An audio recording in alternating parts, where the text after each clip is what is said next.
Hi, Nina. Hi, Riley. Hi, Anna. Hi, Grace. Hi, Kira. Right. Oh, hey, Joy. Hi, Kylie. All right. Bye, Joy. She's done so.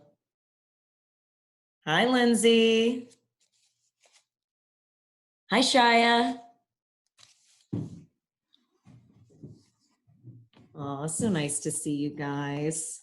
Makes me so happy. All right.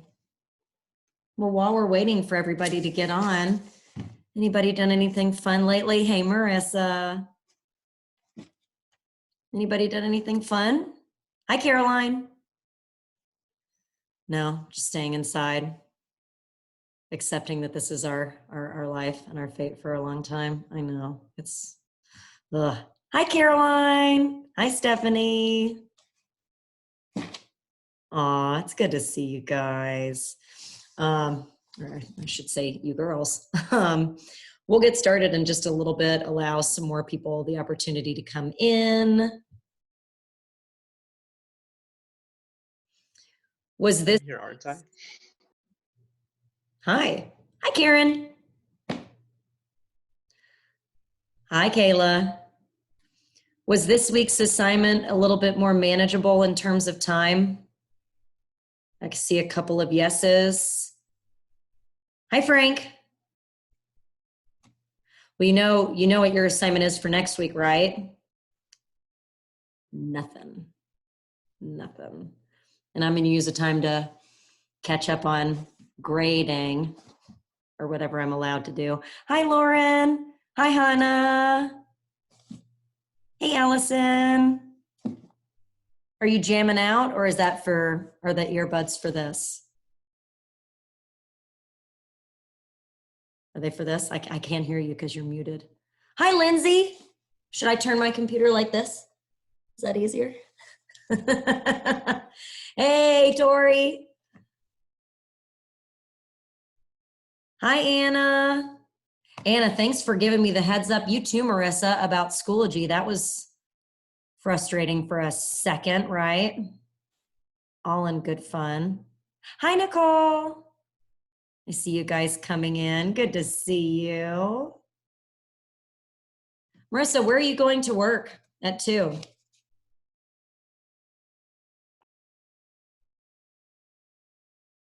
Mathnasium. Is that like tutoring? Tutoring for math. Oh, you switched online? Yeah, that makes sense. Okay. Hi, Vaidehi. I see you. And Kira, no, we're still not allowed to put anything in. So I don't know. I just don't know what's going to happen. Did you guys see the April Fool's joke that somebody posted that you're going to all have to repeat the same grade? It's not nice. It's not nice. That doesn't mean that I didn't send it to a few of my teacher friends, but you know, it was not nice. Okay, well, we've got enough here to get started. Let's see here. Have I said hello to each and every one of you? I think I have. And it looks like a few more people are joining. And Renato is here. Kira, we lost you. Reese, I don't see you. Aaron, I don't see you. Olivia, I don't see you. That makes me sad. Okay, so did you guys like the West Wing episode? Yeah, it was okay. You don't have a webcam on your desktop. That's okay, Reese. Don't worry about it. You did look at the PowerPoint before you just dove in and watched it, right? So you could actually understand who the people were. Because otherwise you're like, oh, Rob Lowe's good looking, but who is he? And he is good looking. Oh, he wasn't in that one. I'm sorry. I forget when he left, Lauren. Whoops. Sorry. I did finish this season, though, this past semester. It was devastating to be done. You know, when you finish, is after 4, Frank? Okay. Because there's, I think, 7 seasons. You know, when you finish a good series and it's so bittersweet that it's done, and you kind of go into a sad time because you're so upset about the loss of the series. That's how I was. All right, well, we'll talk more about the West Wing episode here in just a little bit. So the judicial branch, I've got a few things that I want to go over that I didn't necessarily include in the PowerPoint. It's just kind of some extra stuff and a lot of Latin. Okay, we have got a lot of Latin that we have to go over. So it might not, hey Autumn, it might not be a bad idea for you guys to have your note-taking guides nearby. If you have them, hold them up. Yeah, Grace, I see it. Yeah. Anybody else? Lauren, Marissa, Anna? Oh my gosh, you guys are all so quick. This makes me so happy. Yay. Tori, I'm sorry you don't have yours. You could scuttle through all of your stuff from semester 1 to find it if you want to. That's me scuttling, by the way. Scuttle, scuttle. Okay. Before I give you a little bit more information, were there any things that you guys could not fill in? Anything that was kind of weird for you? You can unmute yourself and tell me, or you can type it in, whatever you prefer. I was confused about the types of court decisions. You kind of went through it really fast, and I tried looking at the PowerPoint, but I got confused on the blanks. Well, that wasn't nice of me, Grace. Thank you for reminding me. Okay, so types of court decisions. I believe that is on the very last page on the back. Is that correct? Mm-hmm. So types of decisions. Okay, so when the court makes decision, and every individual justice does this, and they vote in private, and then they come and they read their decision while they're seated at the bench. And of course, they weren't able to do that, not this past Monday, but the Monday before. So they issued it online, which is another first for SCOTUS, which is a branch of the government that is deeply entrenched in tradition. So that was kind of a huge departure and very interesting. So when it says that they're given in the opinion of the court, you've got a couple of different kinds. The first one that I would know is the majority opinion, okay? And the majority opinion of the court usually will explain their reasoning. And guys, these can be crazy long, okay? Notice I'm not assigning you any opinions to read because oyez.org can really summarize it for you pretty nicely, I think. But the majority in a 5-4 decision, that's the 5. Okay. That's 5. It's the majority of them. And it depends on who's writing it. Hey, Ryan. If the Chief Justice is part of the majority, then he'll assign whichever justice he wants to write the opinion. He'll do so. So let's say that it's a 5-4 ruling. John Roberts gives the opinion to Samuel Alito to write. Okay. And in that 4, though, somebody has to write the dissenting opinion. So the dissenting opinion are written by the justices who disagree, who do not agree with the majority decision. And they really want to be very clear as to why. So in that case, the senior member of the dissenting side, in this case, who would it be if it were the liberals? Do you guys know? Who's the most senior liberal member of SCOTUS?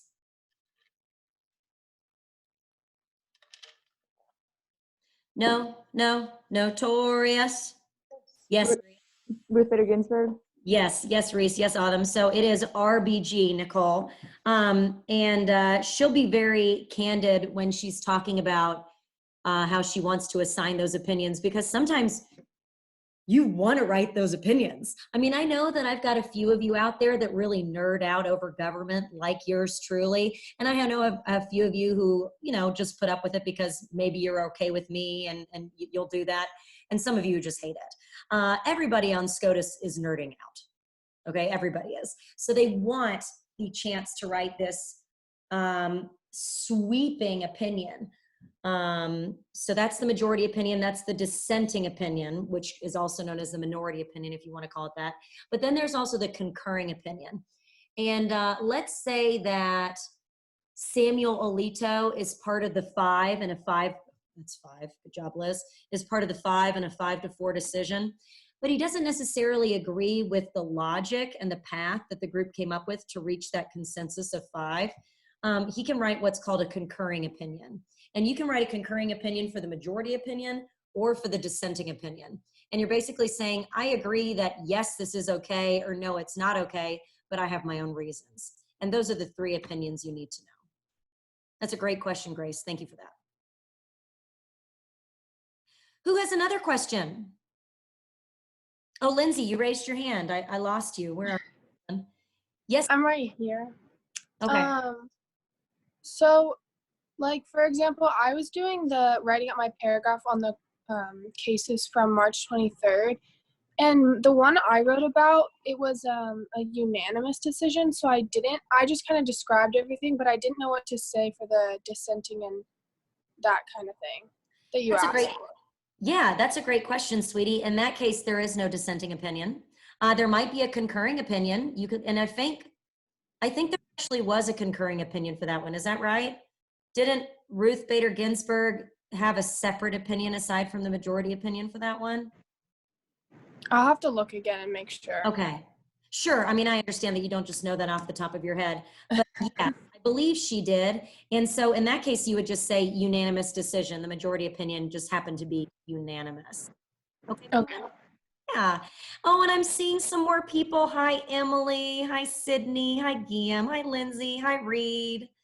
I went to the next page. So nice to see you guys. Okay, who else has an opinion? This is good. Or a question. Sorry. Blah. You raise your hands. You can just unmute yourself. Whatever works for you works for me.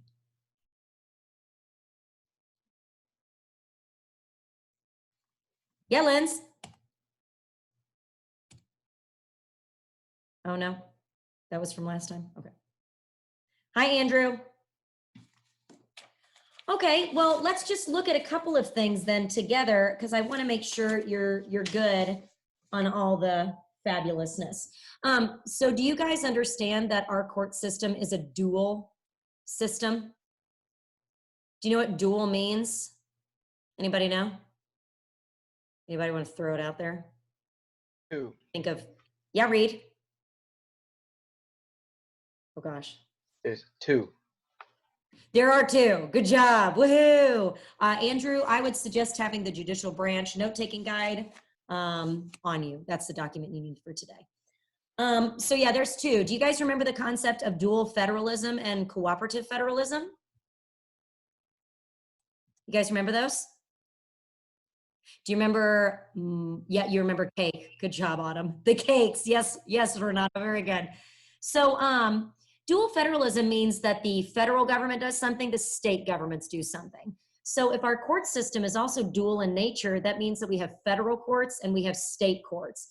Do you know why? Anybody? Wouldn't it? Oh, is it all right if I unmute? Yes, Wouldn't Anna, of it be- course. It would like overwhelm the federal system if all of those state problems were going to the federal level. And since there's different laws like that don't apply to the whole federal, system, then I guess that's why. Yes, Anna, you're right. Absolutely. And we've got some folks chiming in on the message board as well.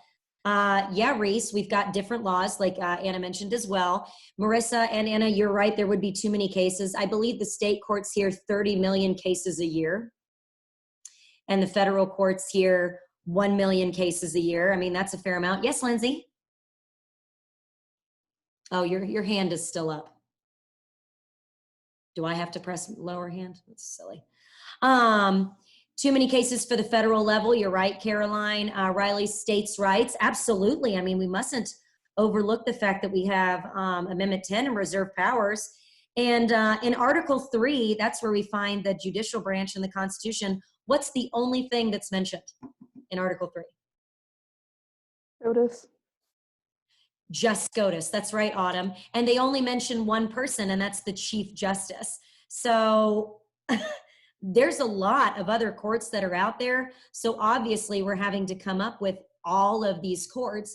And which body gets to come up with all the other courts, folks? Take a wild guess.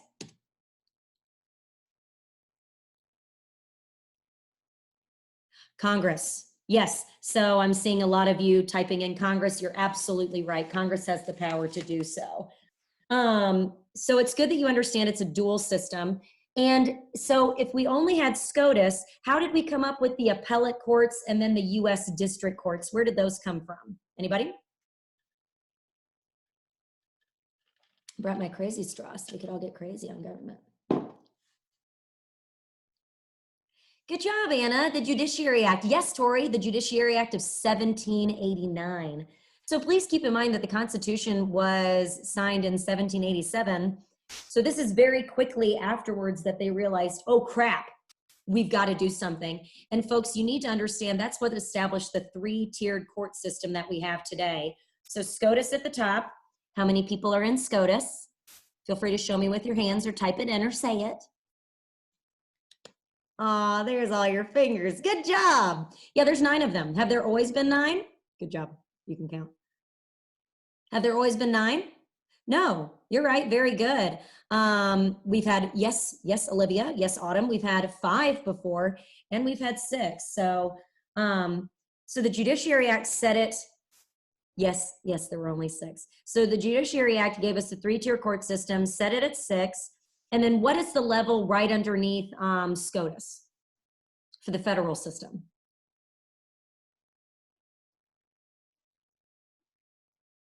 Good job, everybody. The Court of Appeals.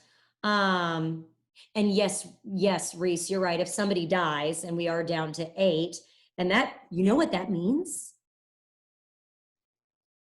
If we only have 8, we can have tie rulings. Yes, even 4-4, Reese. I mean, goodness gracious, look at how we're divided right now. So that's pretty interesting. That's okay. That's pretty interesting. Won't a new one be appointed? What's RN right now? Right away? Right now? Yeah, a new one would be appointed very quickly. Yes. Mm-hmm. Although, if you guys recall, when did Scalia die? Would somebody look that up for me? When did Antonin Scalia die? It was President Obama's last year in office. Mm-hmm. Thank you, Reese. Okay, so February 13th, 2016, but President Trump did not take office until January 20th at noon on 2017. So we did go without a 9th member of the Supreme Court for that entire time.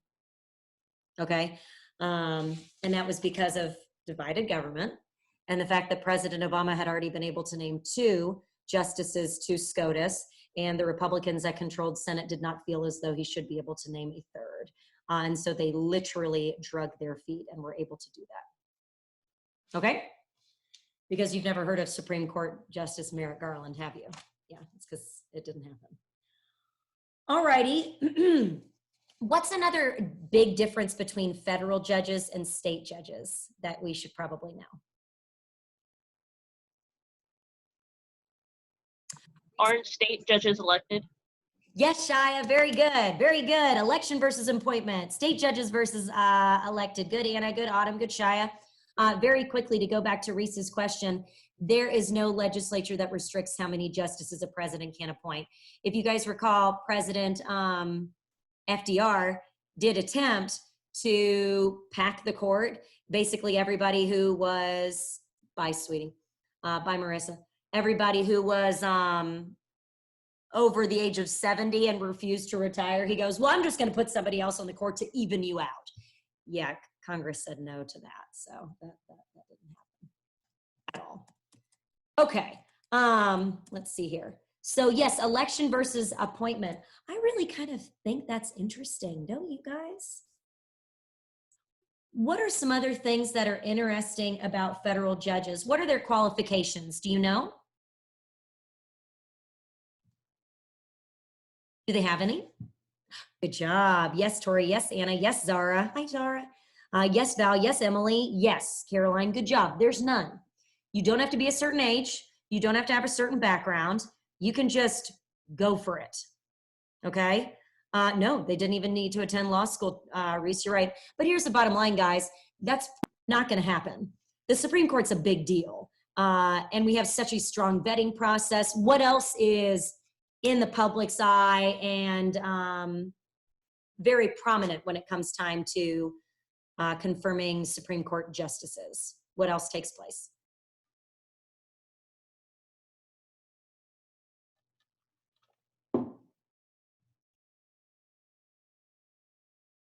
Yeah, the investigation, the Senate Judiciary Committee, Lauren. The least qualified occupation of a SCOTUS judge. Anna, I imagine we'd probably have to go back to see what that would be. But I would imagine maybe like some level of local government. You know, Reed, I don't believe we've ever had a custodian who served on SCOTUS. But maybe afterwards. The most qualified person, one could argue, that ever served on SCOTUS was a former president. Thanks, Kayla. Former president. Yeah, that would be Howard Taft. Okay. Anyway, I think it's interesting to focus on the idea that these state judges are elected, because the whole point, hi, Kellen. I don't know if I said hi to you yet. The whole point of having them not be appointed anymore is because people were concerned that the governors were too close to these judges that they were appointing, and that there would be no independence, no judicial independence. And guys, is judicial independence important? Yeah, a little bit. So if federal judges aren't elected, why? Why don't we want them to be elected? It is like the whole point, Anna. Why don't we want them to be elected? Somebody raise your hand, somebody type a super long answer. It's up to you. You don't want them to be influenced by like trying to campaign and get the public's support all the time, because That's they're right. supposed to be bipartisan. Yes, they're not supposed to have any political, well, they're not supposed to have a party identification, Lindsay, you're absolutely right. Also, then they don't have to worry about doing all of these campaign events all the time and taking away from the job that they're supposed to be doing. I mean, isn't that a common criticism that we have for representatives? It is. So we certainly don't want judges to have that. So Stephanie, they would be worried about popularity. Yes. Reese, yeah, we'd also be electing somebody for life. So that's something else to keep in mind. Yes, Riley, so they don't have to worry about reelection. And how often would we even hold the elections? Because then maybe we'd have to reconsider life tenure. In Georgia, we do elect our members to the Georgia Supreme Court, and they're elected every 6 years in what's called a nonpartisan election. Yeah, so we'll see about that. Okay. Joy, are you taking over for Grace? That's funny. Okay. Reed, you said if there's a party majority, they're not unbalanced in their views. That's true. I mean, right now we do have a majority, a conservative majority in the court, but I mean, that can change in an instance. Hey, and I know the old switcheroo. I know that usually a president is going to appoint someone who shares their views, but welcome back, Grace. But that's not always how that works, is it? Andrew, they don't do that for every state Supreme Court. Only 38 states elect the members of their Supreme Courts, and I don't know which 12 don't off the top of my head. I'm sorry. But yeah, guys, having life tenure and not being elected keeps them from being, they're insulated from political pressures. They can do the job they need to do. Kind of like senators acting as trustees for the majority of their jobs, since they're not focusing on re-election all the time. Yeah, Reese, it is a lot less stress. It is, for sure. And I mean, oh my gosh, how much organization would that be every time? That'd be ridiculous. But something I do want to point out, that even though now we do have state judges that run for office, and we did that so they wouldn't be, we wouldn't be focusing too much on patronage from high powerful positions like governors and state legislatures. What's the criticism now for judges that are elected at the state level? What's the criticism involving elections and campaigning?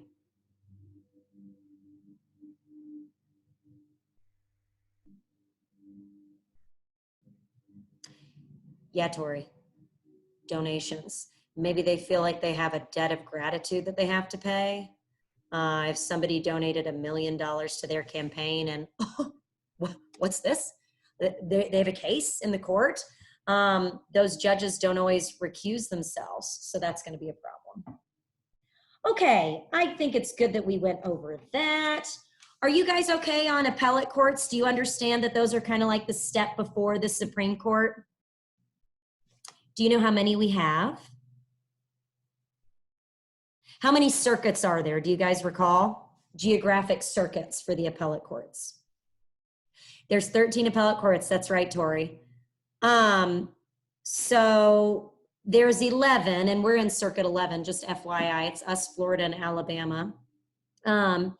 There's one in Washington, D.C., and then there's another appellate court only for certain things like international trade and tax.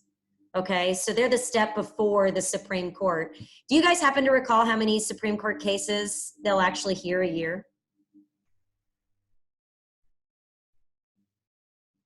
80, yeah, ish, yeah. Just so you know, that's about 1% of those that file. 1%.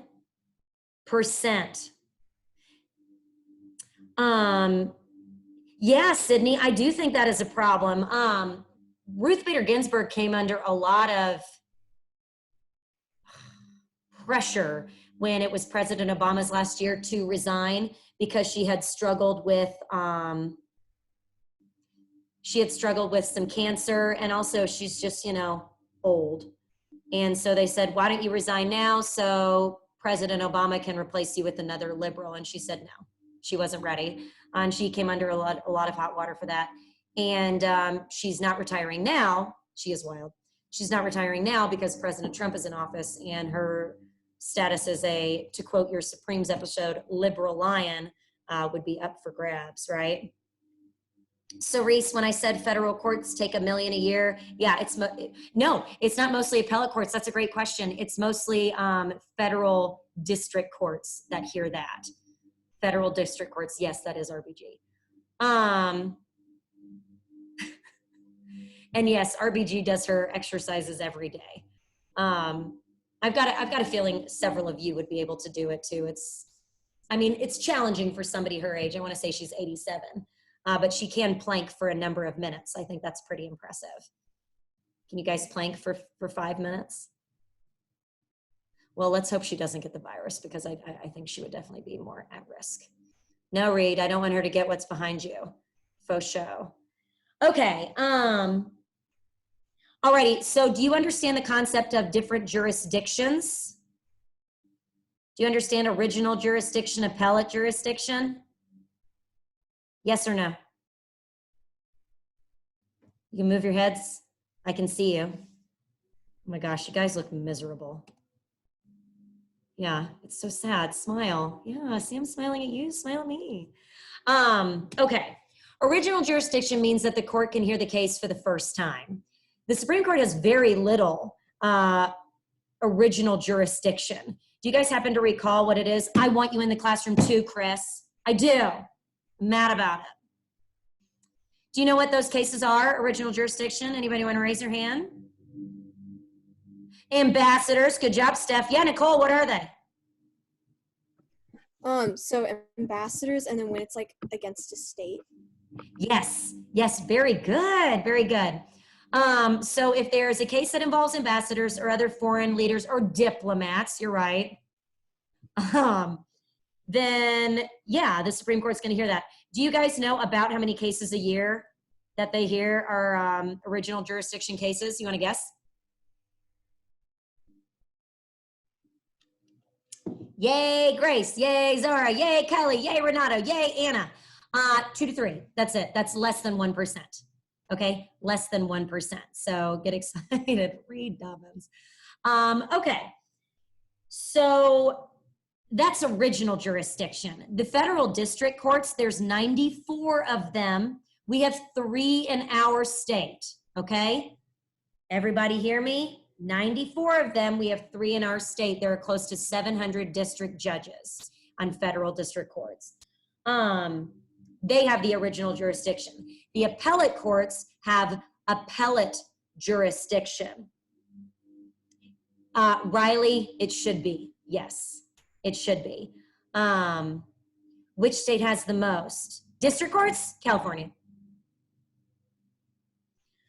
Alrighty. An appellate jurisdiction just means that you're hearing a case for the second time. So most of the Supreme Court cases that get there are getting there on appellate jurisdiction. Do you guys follow that logic? Yeah? Let's talk about how a case gets to the Supreme Court, shall we? Did you read about the rule of 4? Show me heads. Up or down? Sideways? Do we know rule of 4? It's the easiest thing ever. Somebody tell me what it is. Autumn, okay. So whenever we see a state name in a case, that doesn't mean that it's original jurisdiction. It doesn't.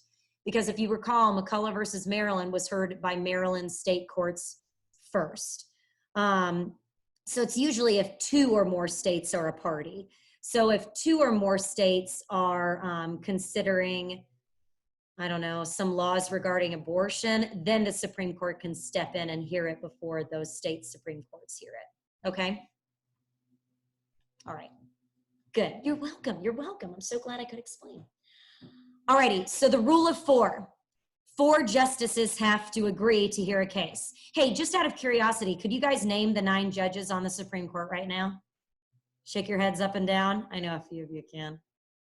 Yeah? Okay, let's do this. Somebody name one. Unmute yourself. Clarence Thomas. I heard Clarence Thomas. Very good. RBG. Kavanaugh. Say it again. Kavanaugh. RBG. Brett Kavanaugh, who is Alito. Stephen Breyer. Breyer, Kagan. RBG, Kagan, RBG.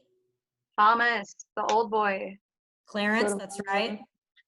Isn't that the best old man name? It Clarence. is Clarence. Clarence. By the way, you know. he never participates in oral arguments. When people are presenting their cases to the court, you know how each side gets 30 minutes to argue their case? That just blows me away. He went 10 years without asking a question. Isn't that fun? That's just fun. Oh, I think I just woke up Wyatt. I gotta stop getting too excited. SCOTUS got me all excited. Oh, Reese, what was it for? He's too scared to speak up. I don't know, Renato. I think he's recovered. Okay, go for it. Thank you. Okay, so we got Breyer, we got Thomas, we got Kagan, we got Ruth Bader Ginsburg, we got Alito. Kavanaugh, somebody say. Roberts. Sotomayor. King John Roberts. Yeah, gotta have the Chief Justice. Say it again. Gorsuch, very good. President Trump's other nomination that everybody forgets. And then did we say Alito? So there you are. I did. You did, okay, good. There's your 9. So how many women is that? Hold up your fingers, let me see. Good job, Autumn, hold them up. 3. How many women have there been in total? 4. Good job, yes, Sandra Day O'Connor is out. How many African Americans are on the Supreme Court right now? Clarence Thomas. How many have there been? Okay. Oh, I'm unstable. I'm here. Don't leave. I'm here. Are we okay? We're back? Okay. I know it went away for a second. I'm so sorry.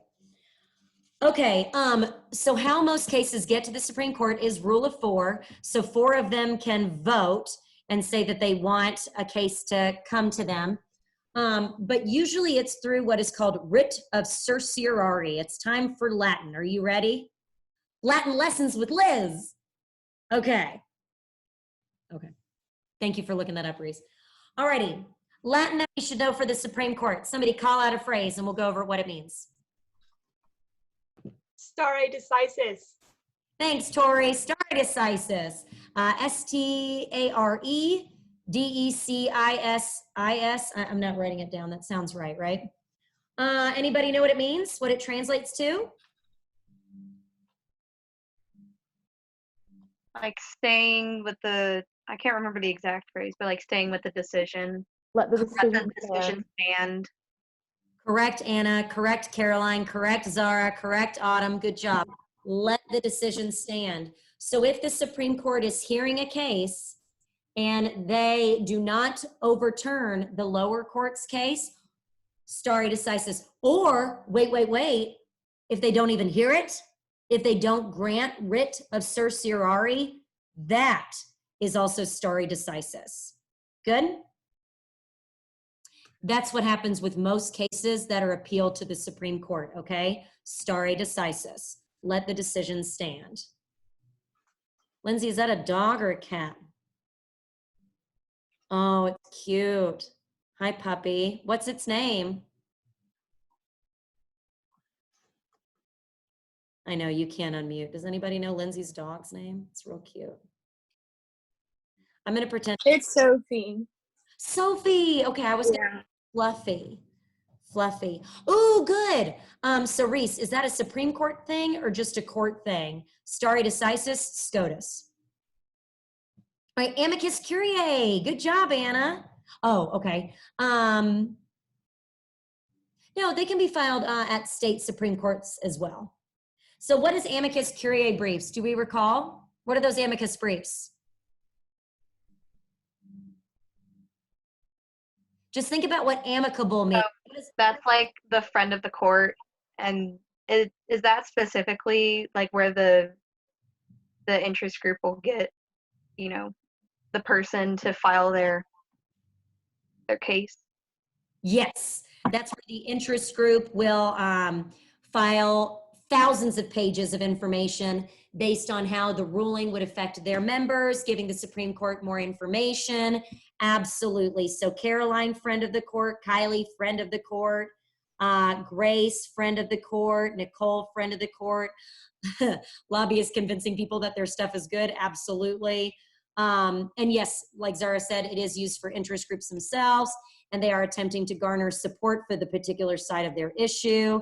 Oh, yeah. So Big Tobacco will file these all the time if there's a case having to do with cigarettes or vaping or anything like that. Reese, you're absolutely right. All right, so we've done stare decisis, let the decision stand. We've done amicus curiae briefs. Writ of certiorari, does anybody know what it, ooh, good job, Caroline. Does anybody know what writ of certiorari kind of translates to? Isn't it to like send a case up to a higher court? Yes, my dear, it is. So send it up. As writ of certiorari, yes, Anna, is ordering state records. So the Supreme Court is saying to a lower court, need it. Gimme, gimme, gimme. We need to hear what you have to say. Now, Caroline, informa pauperis totally connects to writ of certiorari. So I wrote these numbers down because I thought you guys would find them fascinating. So it's been closer to 10,000 writs of certiorari that have been filed or petitioned to the court in recent times, a year. But in 2012 to 2013, in that year alone, over 6,000 informa pauperis writs of certiorari were filed. You see, to file the paperwork to petition to the Supreme Court is $300. $300. Anybody have something they do charge? Yes. Well, no, it's not for a profit. They have law clerks that they need to pay. You know, you got to keep the air conditioning on in the Supreme Court building. Just kidding. But yes, it's $300 for all of the legal paperwork to be filed. Yes, it is nonprofit complaint tax. So actually here, I'll give you the whole number. That's a little bit better. 7,500 petitions were filed for the Supreme Court. 6,000 of those were informa pauperis, which means in the form of a pauper. You know what a pauper is? Correct. Someone who is poor. Do you guys know who usually these paupers are? Yes, Anna, prisoners. Anybody recalling Just Mercy, the book that you guys read? Good job, Nicole. You guys recalling just mercy right now? This is something that Brian Stevenson did all the time. If he filed paperwork on behalf of a prisoner, it was an informa pauperis writ of certiorari, a petition to go to the Supreme Court. Okay? All right. So What are the, oh, I'm sorry, I didn't mean to interrupt, but what are No. the other cases where that's like filed? And have there been any like really significant ones? like a good example of an informa pauperis case? Yeah, besides the just mercy, if you have any. The vast majority of them. One of your Supreme Court cases that you need to know is probably the best example of one, and it's Gideon versus Wainwright. Okay? But yeah, I mean, every time there's, oh my gosh, Gideon, yes. Anytime there is somebody who cannot afford to file the paperwork, or Miranda versus US, or Miranda versus Arizona, I'm sorry, that's on behalf of the person who can't afford it. So 80% of informa pauperis compared to 20% paid petitions. But this is kind of interesting. More paid petitions are accepted than informa pauperis petitions. I'll give you the breakdown. 0.2% of informa pauperis petitions are accepted, and 3 to 4% of paid petitions are accepted. Anybody want to tell me why?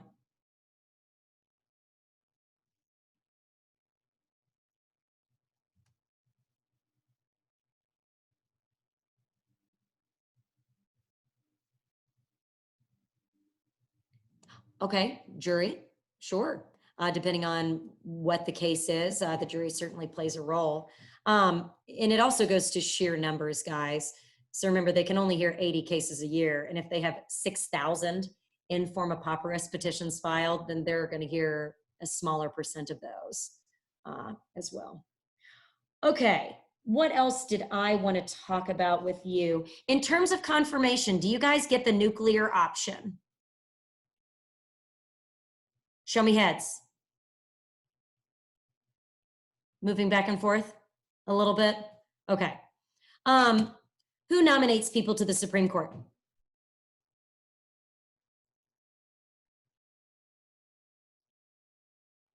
Good.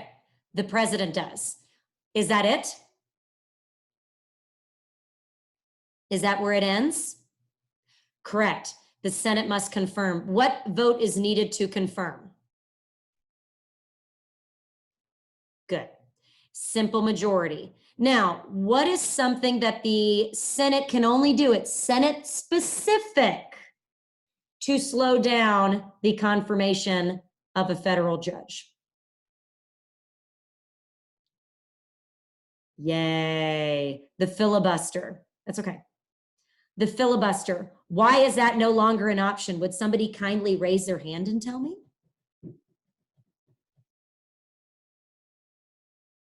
Yes, Tori. You have to unmute yourself. There you go.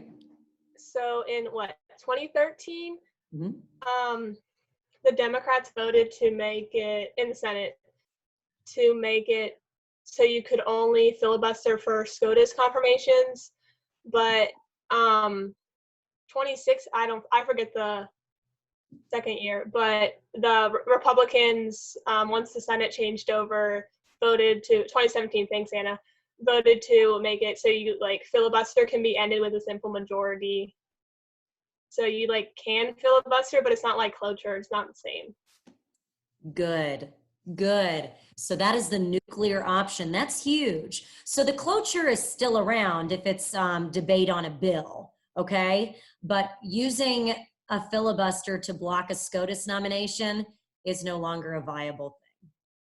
Good, good. Okay, what else did I want to talk to you guys about? Oh, so let's tie in the West Wing. The name is dramatic, I agree, Anna. So let's tie in the West Wing. So I really thought this was kind of interesting how they went about this. How did a vacancy in the Supreme Court occur in the episode you watched?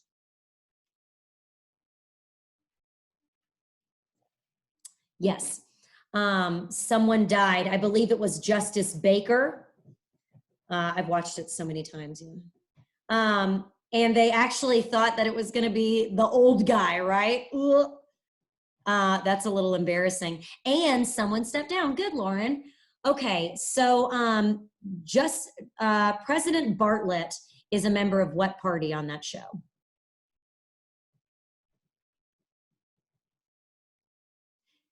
Correct. You're all right. He's a Democrat.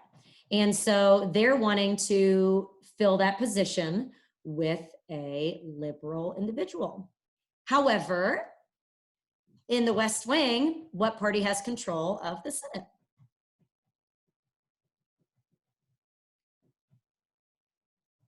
Correct. So, we've got to figure out some stuff, right? So did they interview people that they weren't even taking seriously? Yeah, can somebody tell me why? Maybe you want to raise your hand rather than type it in, or you can type it in. It's up to you. Nicole, like distraction? Absolutely. Yes, Frank? Oh no, that's just your hand. I'm sorry. Bargaining, sure, to get what you want. I mean, it's all political. Yeah, Emily, for the press to see we're considering a wide array of options. And Karen, yeah? Because they want to show that they're taking this seriously. Do you think that they had like 3 people that they would have wanted to go with instead of 12 or 15 that they interviewed? Of course, they did. But in a time of divided government, you have to essentially bargain, right? And so they ended up proposing to appoint what kind of person with what kind of views? You remember the word they used?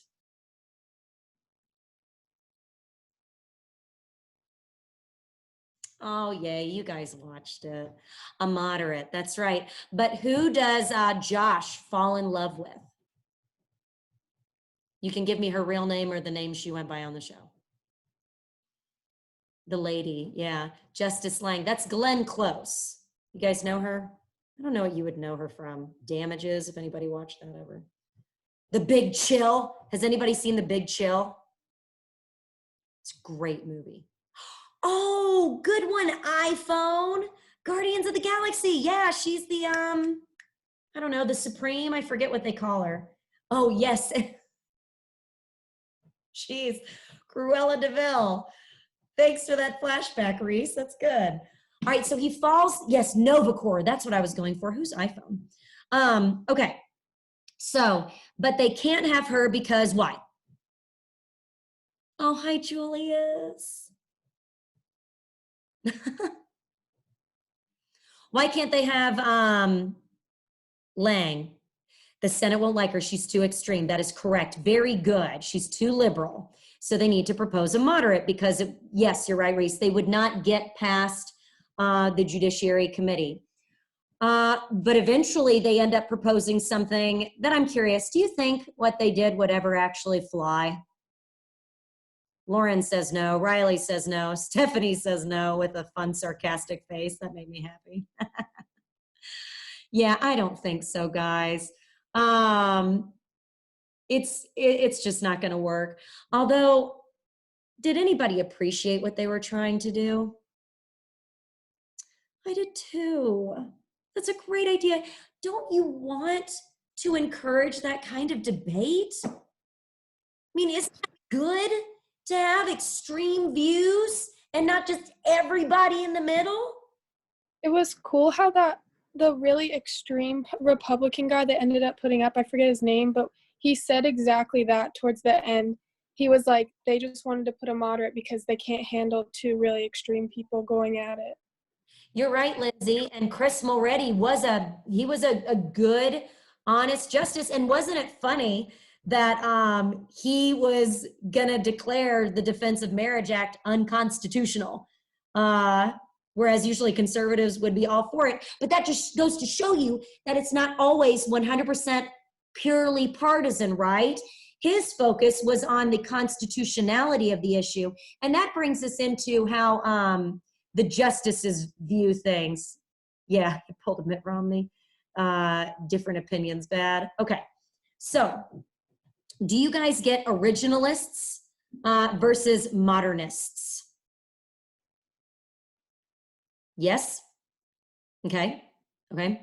What about judicial activism versus judicial restraint?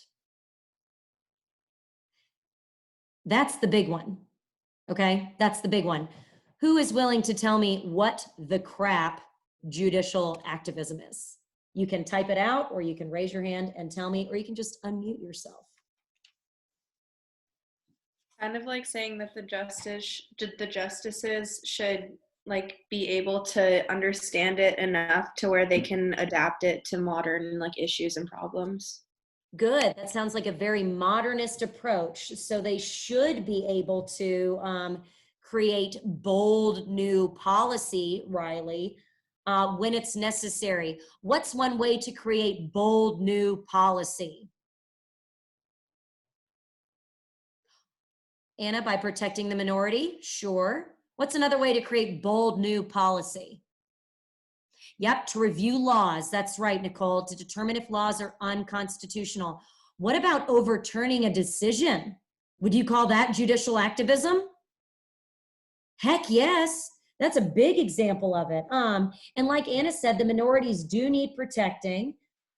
Sometimes those who are elected officials will make laws that do damage rights or liberties, or they fail to act.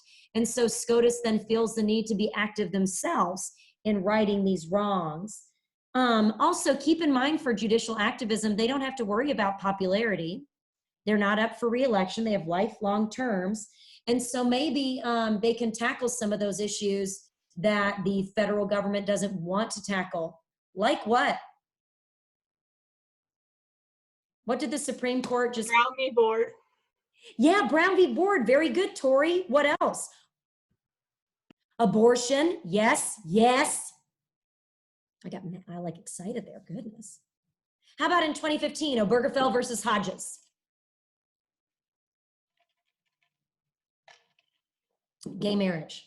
That is correct. Because if you guys recall, the federal government said, states, you do your thing. You do your thing. And finally, the Supreme Court said, no, you can't do your thing necessarily. And yes, anything with civil rights. That's a good example, Renato. Okay, so that's judicial activism. They're active in their role as judges, okay? Let's talk about judicial restraint.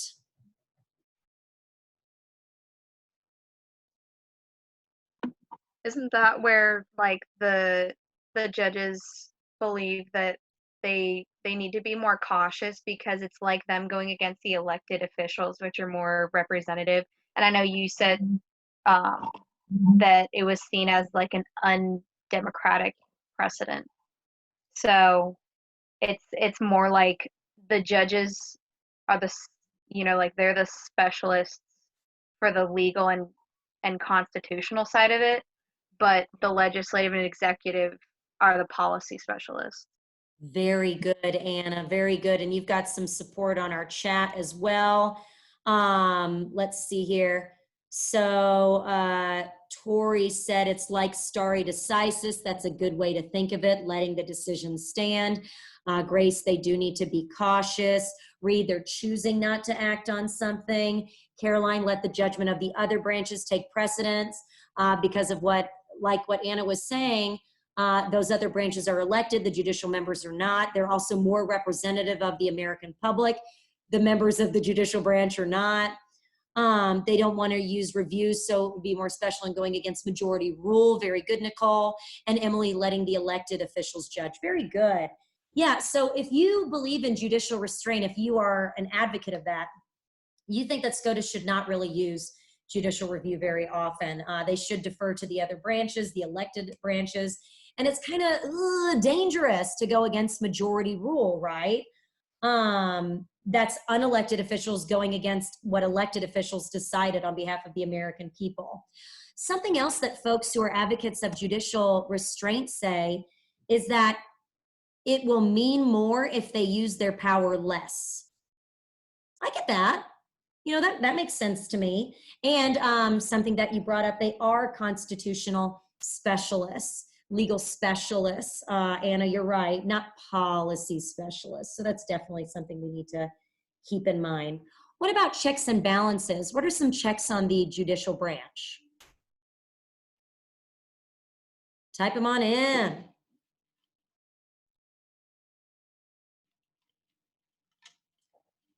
Very good. The president's power of appointment and Congress confirmation. Very good. They can be impeached. Yeah, the pardon is kind of a check on them. You could consider it that way, sure. They do not enforce their laws. Ooh, I know we remember that very famous Andrew Jackson quote. Anybody want to say it? Wasn't it like the Supreme Court has made their decision, now let them enforce it? That's correct. And Tori, I'm not even on the screen with your picture, but yes, you're absolutely right. You guys remember that? Ooh, and do you recall who the Supreme Court Chief Justice was at the time? Tawny? Johnny. Tawny. Roger B. Tawny. Oh no, it wasn't Roger B. Tawny. That was Dred Scott, but good. He is the longest serving Supreme Court Chief Justice. Marshall. Yes, Chief Justice John Marshall. Right, Nina. Very good, Hannah. Very good, Zara. Very good, Autumn. Okay, so, yeah, they don't have the ability to enforce what they are ruling, right? It's true that what they decide is judicial legislation, but unless the executive branch, as the president or the bureaucracy, enforce it, then it's dead in the water. Where does the name Judge Dredd come from? I don't know. It's Dred Scott, not Dredd, or Judge Dredd, like the Dred Scott case. Like I am the law, dread me? I'm not sure, Renato, sweetie. I don't know. Okay. So yeah, when Andrew Jackson wanted to get the Cherokee out of Georgia, and Sam Worcester, missionary, was living on their land, and Georgia said that there was a law against that, and they arrested him and said, you have to get off their land. John Marshall actually said, Georgia, you don't have any authority here. It's a sovereign nation. So no, they don't have to do that. Such a win for the Cherokee people, but then such a loss, my God. Andrew Jackson didn't like it. So like Tori said, he said, Chief Justice Marshall has made his decision, now let him enforce it. In other words, boom, got him. All the middle fingers you can imagine. Oh, okay, I see what you're saying, Autumn. All righty, so while we're talking about John Marshall, you know what Supreme Court case I want to talk about. Which one? It's the Marbury v. Madison. Marbury v. Madison. Okay, I had the toughest time teaching this in US history. Maybe not for you guys last year, but in the past I really have. Because they're like, who's Marbury, who's Madison, and why is it judicial review? Okay, anybody want to tell me who Marbury was? He was one of John Adams' midnight appointees, and he didn't receive his commission, so to speak. So yeah, you're right. So in the election of 1800, when TJ beat John Adams, but then he actually really beat Burr, who ended up being his vice president, and then thankfully we got the 12th Amendment to avoid that whole kerfuffle again. The Federalists were on their way out. I mean, they were out of the legislative branch, they were out of the executive branch. So one way that a president can preserve their legacy and keep their views in a place of prominence in the government is to do what? Fill the Supreme Court with judges that agree with their positions. Yes, pack the court, appoint a SCOTUS. You're all right. Very good. And so that's what Adams did. Okay, so he had the ability just before he left office to fill all these vacancies, and they actually made another Judiciary Act, the Judiciary Act of 1801, to create 16 new spots Lauren and everybody else. And so if there's a vacancy in a federal judgeship, the president gets to appoint somebody. So he appointed all Federalists. The Federalists that were in power approved them. And so they were scrambling to get out all the commissions before midnight, but a few did not make it out. And one of the ones that did not make it out was Marbury's. And the new Secretary of State, James Madison, refused to deliver them. Thomas Jefferson did honor some, but he did not make James Madison deliver all of them. And Marbury and 3 other people got real pissed about this. And so they sued James Madison and said, you have to do this. But the real issue is, what did they ask the Supreme Court to do? Issue a writ of mandamus. Yay, more Latin. Woohoo! A writ of mandamus. Do you know what it is?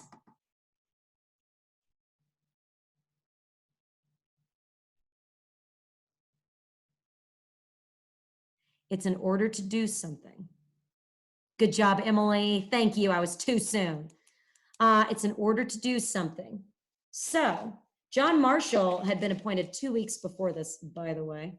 Federalist. Definitely expanded the federal government's power while on the branch. McCulloch versus Maryland, one example. Gibbons versus Ogden, another example. So many Supreme Court cases, so little time. But Marbury versus Madison said a number of things. Why did they say that James Madison didn't have to deliver those petitions?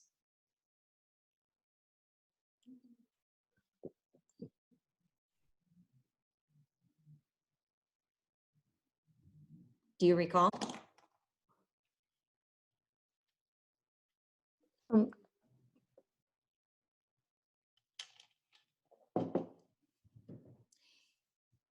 It's because Congress gave the Supreme Court this power in the Judiciary Act of 1789. It was not a power, writs of mandamus, in the Constitution. So this is the first time that John Marshall said, Congress, you acted unconstitutionally. You cannot give us that power. And in doing that, in that action, he established judicial review, the ability of the courts to review laws. So yes, Nicole, Congress cannot change the power of SCOTUS. Their action was unconstitutional, and so SCOTUS did not have the power to issue writs of mandamus. Okay? All right, are we okay there? Yes or no? Show me heads. Up and down. This way. Okay. Do you guys know how long the court is in session for, Supreme Court? You know when they go to work? Like we start our school year in August. Do you know when they do? October. October. So they will hear cases from, they'll hear oral arguments, 30 minutes on both sides, from October to April. They'll issue decisions usually from late November through early June, but certiorari petitions can happen year round. Yes, my dear. What's up, Reed? You had your hand up. Was it a mistake? It was a mistake. Okay. That meant clapping. You knew it. October. Good job. You are so smart. Okay.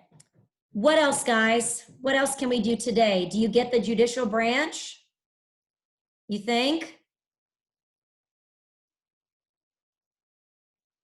So here's the thing. Did you read what I said on Schoology?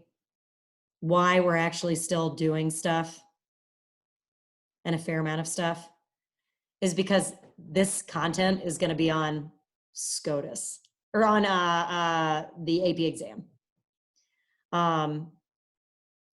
It is. So it's new material that we're covering. This content and civil rights and liberties, which are all of the court cases coming up. So please don't think I'm doing this to you to be mean and giving you work. I'm trying my best to cover the information with you so that you understand it and know it. Okay? Okay. Friday, selective incorporation. Next unit, Tori, civil rights and liberties. Is there going to be a test over this unit? No. Thank you, Pumpkin. Reed, I appreciate that. Kira, you know, I don't have an answer for you, my love. I'll tell you this. You're submitting everything that I'm asking for. That's going to help. Big time. Big time. Can I leave it at that? Did Harvard go pass fail? Did they? I read somewhere they did, but it might have been like a fake thing. Like, did you read it today? Either today or yesterday. I can't Okay. remember. Yeah, they were supposed to tell us something this week. No change. Yay. I heard a rumor about something on Wednesdays, that we're not going to do anything on Wednesdays. It's just going to be for collaboration with teachers. Oh, start the memes now. Yeah, Kylie, I've seen that too. I've seen that too. So look, the work that I'm giving you guys is so you can actually learn this stuff, okay? Okay, I promise, I'm not giving you work to stress you out. And if you feel like it's stressing you out, you know that all the grade books or all the dates are flexible, right? Like super flexible. Can we pass in exchange for not having a graduation or prom? I don't think any of you are in danger of failing. Yeah, Lindsay, I can put in your extra credit. And I'm actually gonna give another extra credit opportunity for folks who didn't get to go somewhere. Excuse me, it's gonna involve watching a movie or something. I will do that. Reed, I don't know what this meme is. It won't let me download it. We're having a Zoom meeting. Okay. All right. No other questions on the judicial branch? You okay?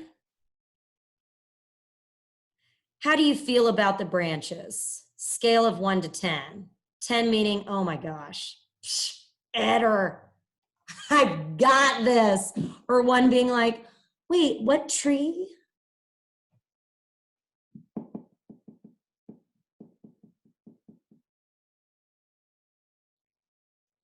Okay. Okay. Well, listen, once we're done with this unit now, after Friday's Zoom on Federalist 78, we'll be done with this unit. Andrew, so I'll have review videos for everybody, or review Zooms, especially for first semester students, but of course you guys are all welcome to attend as well. Read! So please do take advantage of that, okay? And I'll be sure to go over this. The Supreme Court case project, this was a big thing last semester. I gotta figure this out, man. I mean, I don't know, Tori, how much work was it? Julius, are you still out there? How long did it take you guys? I don't really remember because me and Cassandra did 2, but it wasn't that bad. I thought it was fun, so. Okay, I didn't think it was that bad either. I guess Julius has left. We're gonna have to figure out something like that.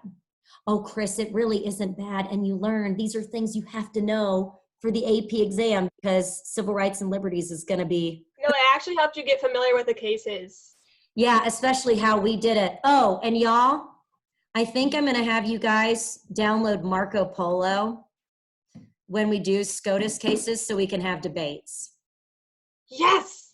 Because Marco Polo lets you record a video, and then you can watch it later on when you have time, and then you respond. Reed, I was thinking this might be better because it allows people the opportunity to really think on how they'd like to respond and all participate. Okay? All right, well, my loves, all 34 of you who are left, Lindsay, Reed, Grace, Kylie, Caroline, Karen, Lauren, Allison, Tori, Anna, Frank, Nicole, Autumn, Nina. I can see this part of you, Nina. That's better. Riley, Emily, Andrew, Anna, Stephanie, Kellen, Sydney, Shia, Lindsay, Zara.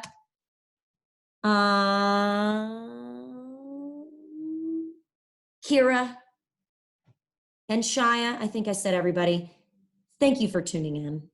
I really appreciate it. I'll see you for our Federalist 78 discussion on Friday. Renato, there you are. Okay. And Val and Aaron and Chris and Elaine and Caroline. Yes. All right, everybody. Peace out. Take care. Absolutely. Thank you guys for coming. Much love. Bye. Bye, Miss Adder. Bye, pumpkins. Miss you.